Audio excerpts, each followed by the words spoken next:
With all of the guilds recently finished, we are left with the Oscars, and it seems like one film is staying fairly consistent and has branched off as a definitive frontrunner.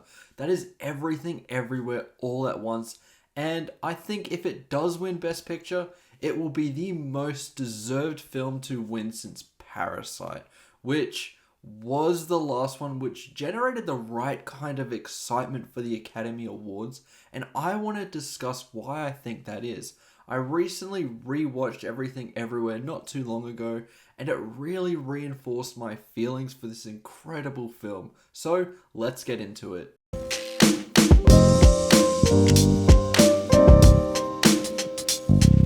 I think since Parasite won, which was maybe the best Oscars that I've ever seen, granted, I've only been watching the Oscars in its entirety for about 3 to 4 years, even though I've been passionately into film for about 6 or 7 years.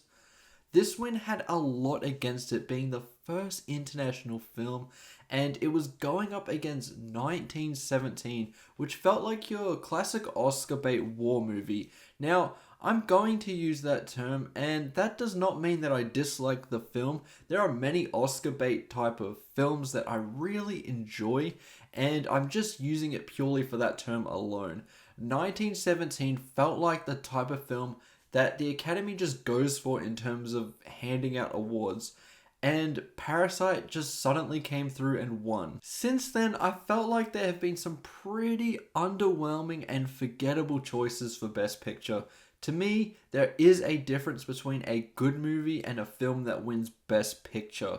The first one we had after Parasite was Nomadland, which from the jump, I couldn't really get behind it being the Best Picture winner, as it felt incredibly bland and really only appeals to a film Twitter crowd. It was well crafted, but apart from a couple of film Twitter people being really passionate about this film, who is talking about this movie today? 2020 was an abysmal year for films, so it is granted that we would get a kind of weaker Best Picture winner, but there were some really worthy gems, I think, that are deserving of a Best Picture win. We had Minari, which was an incredibly warm and moving film in a year full of isolation and loneliness. Then, even if I didn't love this film as much as a lot of you out there, I have to sit back and appreciate the fact that Florian Zeller's The Father would have been a really deserving win. People are still talking about that film today and the incredible Anthony Hopkins performance. Then we had last year's Oscars, which unfortunately got completely overshadowed by The Slap, which I don't really want to give any more attention to.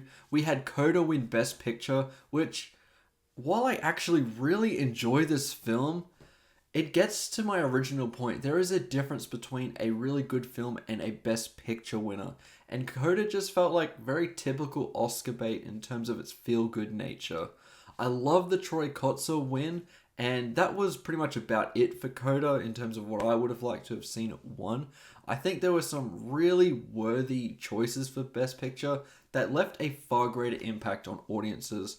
I personally feel like both The Power of the Dog and Dune were more worthy choices, as they were able to weave a more complex story while still finding a way to be extremely enjoyable for audience members.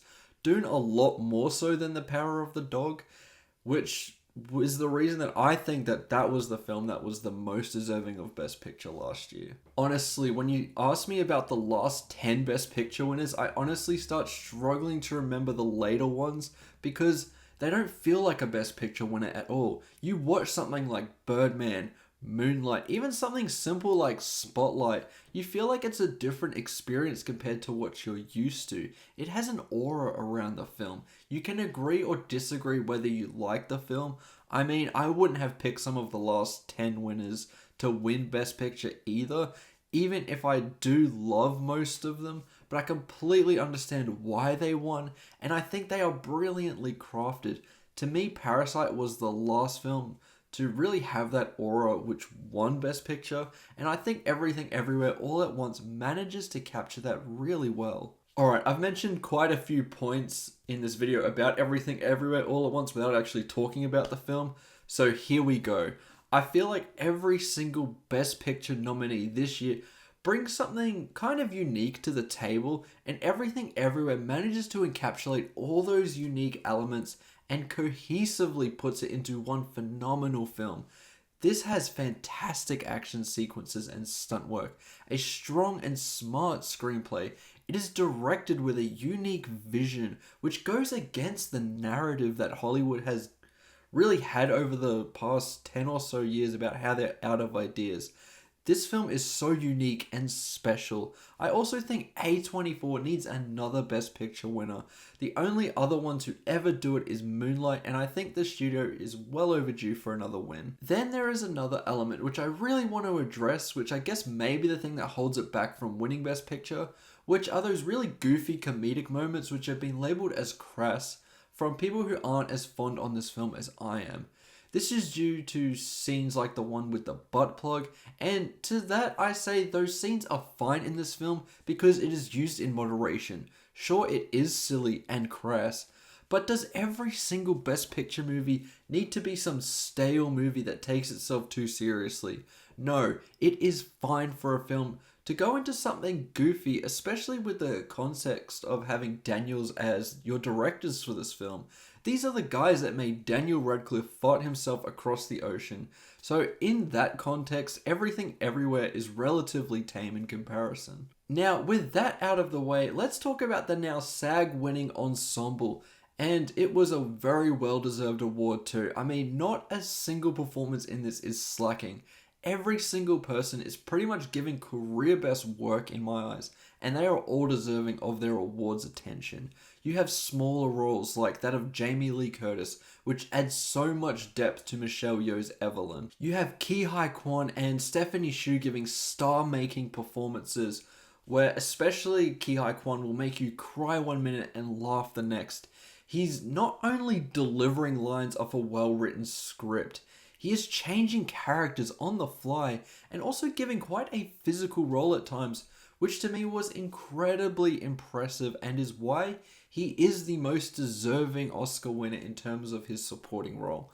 Michelle Yeoh would also be my pick to win Best Actress out of the nominees because she commits probably a little more than Ki Hai Kwan because she is the lead for this film and therefore has more screen time. I think this one scene in particular where both of these characters are crying when all the lights are kind of changing was just so powerful, and after watching the scene at the Academy episode, Daniels explained that Michelle Yeoh could not act with Ki Hai Kwan physically in this scene, and the same for Ki Hai Kwan with Michelle Yeoh due to the lighting rig that they had to set up. They also just vaguely tell her to imagine that you are seeing your husband for the very first time.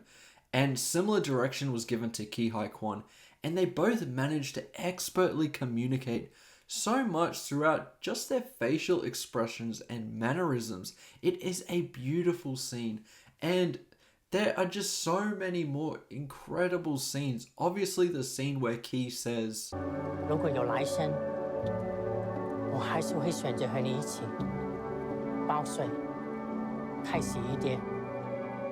is another scene that I don't think any of these nominees, no matter how good they manage to be, top.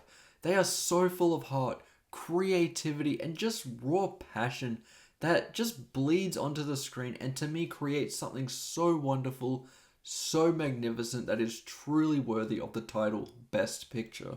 Thank you so much for watching this video. I really hope you enjoyed it. I apologize for the lack of consistent releases in terms of my videos lately. I've been really busy in my personal life, so it is really difficult right now. I will always continue to support this channel, and you will always see releases at some points. It may slow down or speed up depending on my schedule. This was my 100th video released, and I wanted to do something special, and I thought why not give a few more thoughts to a film that I haven't properly covered on this channel that I'm so passionate about.